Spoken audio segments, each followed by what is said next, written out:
SR family, उम्मीद है सब लोग खैरियत से होंगे जी। सबसे पहले आज मोरखा 26/10/2022, काफ़ी दिनों बाद आप दोस्तों से मुखातिब हूँ। डेट इसलिए कही कि मेरे मैसेज में काफ़ी गैप था, इसलिए मैंने डेट अनाउंस की कि आपको पता हो कि ये आज का मैसेज है 26/10/2022 का। चंद अहम गुजारिशात करना चाहूँगा तमाम अपनी फैमिली से, क्योंकि जब हम फैमिली कहते हैं तो फैमिली में हर बंदे का एक रोल होता है और उसको अपना रोल ज़रूर प्ले करना चाहिए। थोड़ी सी मैं माजी भी जाऊँगा कि माजी क्या था और आज हम कहाँ खड़े हैं। सब दोस्तों के गोशगवार करता चलूँ कि एक सिलसिला जो B4U SRG के नाम पे चला, जिसको सफरमान खान न्याजी ने लीड किया 2017 से, और 2019 में मैं भी इसका हिस्सा बना, और ये सिलसिला बड़े एहसन तरीके से चलता रहा और लोगों को उनकी जो एक्सपेक्टेशन थी, जो उनकी कमिटमेंट थी सफरमान न्याजी साहब की उनके साथ, उनको वो 100% फुलफिल करते रहे। और फिर एक फेज आया कि जहाँ पे जाके उनके साथ मिसहैप हुआ और वो नायब की कस्टडी में चले गए और ये सारा सिलसिला बंद हो गया। और जब ये सिलसिला बंद हुआ तो उसके बाद मुख्तलिफ पहलूज हमारे सामने आए और मुख्तलिफ मराइल आए। उसमें एक चीज बताता चलूँ कि हर इंसान अपनी जगह अपने अपने डोमेन में रह के वो एफर्ट कर रहा होता है। ऐसा नहीं होता कि बाज़ औक़ात किसी की एफर्ट किसी को नजर आ रही होती है और बाज़ औक़ात नहीं नजर आ रही होती। और इस पूरी कहानी में सबकी एफर्ट जो मैं बता सकता हूँ, जो जहाँ से मैं देख रहा हूँ, शायद वो कोई भी इसको एक्सप्लेन ना कर सके, क्योंकि मैं सब दोस्तों के साथ टच में था, सब दोस्त मेरे साथ टच में थे और सारी सिचुएशन मेरे सामने थी। सफरमान न्याजी साहब के अंदर जाने के बाद मैं एक चीज कहता हूं कि जब वो जेल गए तो उसके बाद बहुत से लोग हमारे सामने आए, उनके बहुत से रूप हमारे सामने आए, लेकिन उसमें मैं सबसे पहले यहाँ पे जिक्र करूंगा राजा रियाज साहब का, कि उन्होंने उस मुश्किल की घड़ी में बड़ा एक, मैं कहता हूँ उसके लिए अल्फाज का चुनाव मेरे पास कम हो रहा है, कह रहा है कि उन्होंने मतलब जो काम किया उसकी तारीफ कैसे की जाए। रियली मतलब कहते हैं एटलीस्ट आप किसी की खिदमत को सराह जरूर करें कि यार उस बंदे ने अगर आपके लिए मेरे लिए एफर्ट किए तो उसको हमेशा याद रखें। और उसमें मैं अपनी तरफ से और पूरी टॉप लीडरशिप की तरफ से राजा साहब आपका शुक्रिया अदा करूंगा कि आपने बड़े एहसन तरीके से उस मुश्किल की घड़ी में तमाम लोगों को जोड़े रखा और अपनी सोच और अपने उसके मुताबिक आप उनको चलाते रहे। और फिर वो सिलसिला आगे बढ़ता रहा और एक टाइम आया कि जब सफरमान न्याजी साहब बाहर आई और फिर उसके बाद एक ऑप्शन सामने आई कि इसको कैसे आगे रन किया जा सकता है। तो न्याजी साहब का स्टांस डे फर्स्ट से यही था कि यार मेरे बैंक अकाउंट्स बंद हैं और जब तक मेरे बैंक अकाउंट्स नहीं ओपन हो सकते तो मैं लोगों को पे नहीं कर सकता। तो ये स्टोरी रिपीट करने का मकसद कि थोड़ा क्लियरिफाई हो जाए कहाँ पे हम गलत हो रहे हैं। तो उसमें सफरमान न्याजी साहब का जो स्टांस था बिल्कुल क्लियर था कि मैं बैंक ओपन होंगे तो मैं लोगों को उनके मानते वापस करूंगा, लेकिन इस असना में कोई भी अगर ऑप्शन उनके पास जाती थी तो उसको जरूर एक्सेप्ट करते थे। और इसीलिए एक्सेप्ट करते थे कि लोगों को उनकी रिकवरी, जो परेशान हाल लोग हैं हमारे दरमियान, उनको किसी भी तरह से उनकी रिकवरी होनी चाहिए।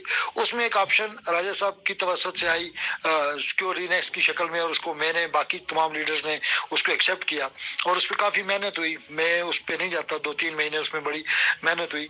और बाज़ वो कहते थे किसी की मेहनत किसी को नजर नहीं आ रही होती, ये अलग बात है, लेकिन उस पर बहुत ज्यादा मेहनत हुई। उसको उस सिस्टम को दोबारा स्टेबल करने में वो सारी चीजें जो नहीं थी, जिनका बैकग्राउंड में वो डेटा नहीं मिल रहा था, ये ऐसी चीजें जो, मैं टेक्निकल आदमी नहीं हूँ IT का कि मैं इस पर लंबी डिबेट करूं, लेकिन ये मुझे पता है कि उसमें अच्छी खासी मेहनत हो रही थी और उसको दोबारा उस पोजीशन में लाया गया जहां से वो सिस्टम कंटिन्यू हो सके। लेकिन अनफॉर्चुनेटली मैं इसमें किसी को ब्लेम नहीं करता कि फलां बंदे की वजह से या फलां बंदे की वजह से, मैं इसको अल्लाह की रजा समझता हूँ कि शायद इसमें बेहतरी हुई हो। क्योंकि मैं जब भी कोई काम करता हूँ तो इस दुआ के साथ करता हूँ कि अल्लाह इसमें जिस काम में सबकी बेहतरी हो वो काम हो, वो हाँ की शक्ल में हो या ना की शक्ल में हो, लेकिन जिसकी बेहतरी हो वो सबके लिए, सबकी बेहतरी हो, वही काम होना चाहिए। तो अनफॉर्चुनेटली वो नहीं सिस्टम आगे चल सका, शायद इसमें सबकी बेहतरी हुई हो, हमें इस तरह इस चीज को लेना चाहिए। और उसके बाद ये सिलसिला स्टॉप करना पड़ गया। सफरमान न्याजी साहब की तरफ से उनका एक क्लियर मैसेज आया और उस मैसेज में उन्होंने वाज़े तौर पे हर चीज को बड़ा क्लियरली डिफाइन भी किया, जो 6 तारीख का उनका मैसेज था। और उसमें उन्होंने क्लियर किया कि आपकी जितनी भी पैसे हैं, जितनी भी आपकी मानते हैं, चाहे वो किसी भी शक्ल में, चाहे वो क्लियर अल्फाज में उन्होंने कहा कि वो आपने डिपॉजिट किया, आपने कैश बॉक्स के थ्रू दिया, आपने कार कमेटी की शक्ल में दिया, आपने एक्टिवेट एलिवेशन की शक्ल में दी है, किसी भी शक्ल में आपने जो पेमेंट की वो सारी की सारी सैफुरमान न्याजी उसका जिम्मेदार है और वो उसको पे करेगा। तो मेरे ख्याल में एक ऑनर जो कंपनी का ऑनर है वो इसको एक्सेप्ट करता है तो उसके बाद कोई बात रहती नहीं है। और मैं इस बात पे उनको सलूट पेश करता हूँ कि वो हमेशा इस बात को ऑन करते हैं कि ये मेरी लाइबिलिटी है, मैंने देनी है सो मैं दे दूंगा, मेरे बैंक ओपन होंगे तो मैं पे आउट करूंगा। उसके बाद अगला मरहला आया जहाँ पे मैं समझता हूँ कि यहाँ पे थोड़ी सी मैं राजा साहब और मेरे प्यारे दोस्त डॉक्टर महमूद मदनी साहब को मुखातब होकर बात करूंगा कि ये दोनों दोस्त मेरे लिए इंतहाई काबिल एहतराम काबिल इज्जत और सबके लिए हैं। यहाँ पे एक टीम वर्क के साथ काम चल रहा था। बाज़ औक़ात कहते हैं ना, आप क्रिकेट खेलते होंगे, आपको पता होगा कि एक कैप्टन होता है वो परफॉर्म कर रहा होता है, बाज़ औक़ात उसकी परफॉर्मेंस अच्छी नहीं होती तो उसको अगर कैप्टनशिप से उतारा जाता है तो उसका मतलब हरगिज़ नहीं कि यार कि उसके अंदर कोई उसकी गलती, सम टाइम उसकी फॉर्म अच्छी नहीं होती इस वजह से। तो सेम लाइक यहाँ पे टीम में चेंजिंग हुई और मदनी साहब को लीड करने के लिए चुना गया। अब डॉक्टर मदनी साहब को लीड करने के लिए क्यों चुना गया कि डॉक्टर मदनी साहब भी एक वसी तजर्बा रखते हैं और बड़े पॉजिटिव आदमी हैं। मैं पर्सनली उनका बड़ा क्लोज फ्रेंड हूँ, मैं उनको बड़े अच्छे तरीके से जानता हूँ। जब भी उनके साथ डिस्कशन हुई तो वो 6 लाख खानदानों की बात करते थे। तो मतलब ऐसे पॉजिटिव आदमी को अगर दोबारा उसको मौका दिया गया तो इसमें कोई गैर अखलाकी बात नहीं है, कोई ऐसी बात नहीं है। लेकिन यहाँ पे जो मेरा गिला बनता है वो ये बनता है कि अगर राजा साहब और डॉक्टर महमूद मदनी साहब ये दोनों लोग जो हम सब के लिए बड़े इंपॉर्टेंट हैं, वैल्यूएबल हैं, रिस्पेक्टेबल हैं, हम सब पूरी एसआरजी फैमिली इनकी बड़ी इज्जत करती है, लेकिन ये आपस में अगर एक दूसरे को मैसेजेस में ब्लेम करेंगे, एक दूसरे के खिलाफ बातें करेंगे तो मेरे ख्याल में ये गैर अखलाकी बात होगी और इस पे हम सब पूरी B for you family, S R G family इनको रिक्वेस्ट करेगी। और मैं ये समझता हूँ कि कहते होते हैं कि हमारा इस्लाम बड़ा क्लियर मैसेज हमें देता है कि भाई अगर किसी का कोई ऐप देखो, पहले अगर उसका ऐप देखो तो उसके ऐप पे पर्दा डालो। हाँ, उसको बताना है तो उसको अकेले में बताओ तुम्हारे अंदर ये ऐप है। उस ऐप को महफिलों में, चौक चौराहों में उछाला नहीं जाता। ये हमारा इस्लाम का तान इस चीज की इजाजत नहीं देता। किसी की कमी कोताही इंसान के अंदर है क्योंकि मुकम्मल कोई नहीं है। मेरे समेत हम जब जितने लोग हैं यहाँ पे सब इंसान है और इंसान होगा तो वो खता का पुतला होगा। किसी भी इंसान से कोई गलती हो सकती है तो उसका हरगिज मतलब ये नहीं हो सकता कि हम उसको चौक चौराहे पर डिस्कस करें। और फिर दूसरी चीज, अगर ये चीज होगी तो फिर इससे इसका रिजल्ट क्या होगा? इसका रिजल्ट नेगेटिव होगा। हम दूसरी तरफ बात कर रहे हैं, अगर हम 6 लाख खानदानों की बात कर रहे हैं, एक सिस्टम को लीड करने की बात कर रहे हैं, तो मेरे ख्याल में वहां पे हमें हमारे अंदर लचक होनी चाहिए, आजिज़ी इंकिसारी होनी चाहिए, ना कि हम अकड़ के साथ इन चीजों को लेके चलें। तो मैं आप दोनों भाइयों से हम्बली रिक्वेस्ट करूंगा कि आप दोनों, हम सब के लिए काबिल एहतराम है, सबके लिए काबिल इज्जत, दोस्तों को भी बुरी लगी होगी तो मैं आपसे रिक्वेस्ट करूंगा कि आप ऐसी किसी बात को भी इंशाल्लाह दोबारा रिपीट नहीं करेंगे। हम आपसे यही एक्सपेक्ट करते हैं। और बाकी रही बात, जहां तक वी आर अ फैमिली, हम फैमिली हैं और एक दूसरे को सपोर्ट करेंगे। आज अगर डॉक्टर महमूद मदनी साहब लीड कर रहे हैं तो यकीनन मेरे समेत तमाम लीडरशिप उनको सपोर्ट कर रही है। उनके हर अच्छे काम में, हर अच्छी उस एफर्ट में हम उनके साथ हैं और शाना बशाना है।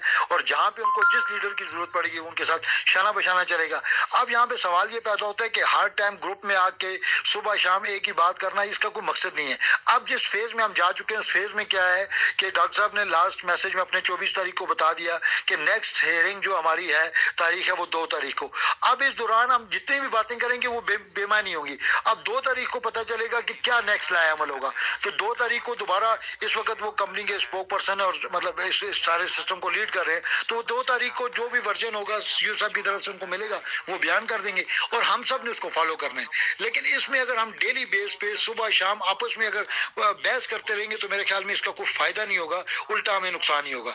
हम सब ने सफर किया है, जितने भी लोग हैं हमारे से, जितनी कम्युनिटी जुड़ी है, उन सब ने सफर किया है। मैं उन सब का शुक्रिया भी अदा करता हूँ कि उन्होंने एक फैमिली होके हमारे साथ भी दिया और यहाँ तक चले भी।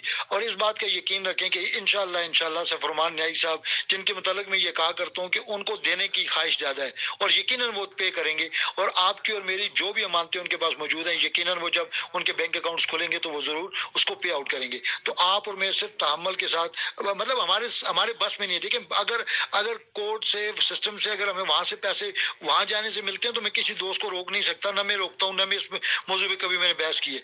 लेकिन मेरे ख्याल में सफरमान न्याई साहब अगर कमिट कर रहे हैं तो हमें उनका इंतजार करना चाहिए, हमें उनको फॉलो करना चाहिए और हमें ये यकीन होना चाहिए कि अगर उस बंदे ने पहले 5 साल दिया है तो अब भी जब उसके बैंक खुलेंगे तो वो जरूर पे आउट करेगा। तो यकीनन हम सब मिलके इस वक्त इस बात का इंतजार भी करेंगे और डॉक्टर महमूद मदनी साहब आपको हम भरपूर सपोर्ट भी करेंगे और इस यकीन के साथ कि राजा साहब और ये दोनों एक पेज पे रह के इंशाल्लाह सिस्टम को आगे लेके चलेंगे। दोनों हमारे लिए काबिल एहतराम काबिल इज्जत है और मैं उम्मीद करता हूँ कि आप सब दोस्त मेरी बात को अंडरस्टैंड करेंगे। बाकी माजरत के साथ कि मैं बहुत कम आपके साथ मुखातिब होता हूँ, क्योंकि मैं समझता हूँ जब जरूरत होगी तो मैं जरूर मुखातिब हूँ, जरूरत नहीं होगी तो बिला वजह बोलने का फायदा कोई नहीं होता। मैं इस बात से थोड़ा अवॉइड करता हूँ। तो बाकी आप सब दोस्त हमेशा हमेशा मेरे लिए काबिल एहतराम काबिल इज्जत थे और रहेंगे। हम एक दूसरे की रिस्पेक्ट अगर हम नहीं करेंगे तो कोई बाहर से आके हमारी रिस्पेक्ट नहीं करेगा। और मेरे ख्याल में हमारा इस्लाम कबूल ही अखलाक पे जाके हुआ है। अपने अखलाक के दामन को कभी भी नहीं हमने छोड़ना, मतलब अदब एहतराम छोटे बड़े की तमीज, इसको हमने हमेशा कायम दायम रखना है और इसी तरीके से आगे लेके चलना है। तो मैं उम्मीद करता हूँ कि आप सब दोस्त मेरी बात को अंडरस्टैंड करेंगे और इंशाल्लाह मिलके वो दिन दूर नहीं कि जब सफरमान न्याय साहब के बैंक ओपन होंगे और ये भी जब हम सब लोगों को रिकवरी होगी तो वो दिन भी आप और मैं जरूर देखेंगे। इस पे उम्मीद रखें, इंशाल्लाह ऐसा ही होगा। बाकी खुश रहें, आबाद रहें। मेरी कोई बात किसी दोस्त को बुरी लगी हो तो उसके लिए मैं माजूर चाहूंगा। अपना ख्याल रखिएगा। अल्लाह हाफिज।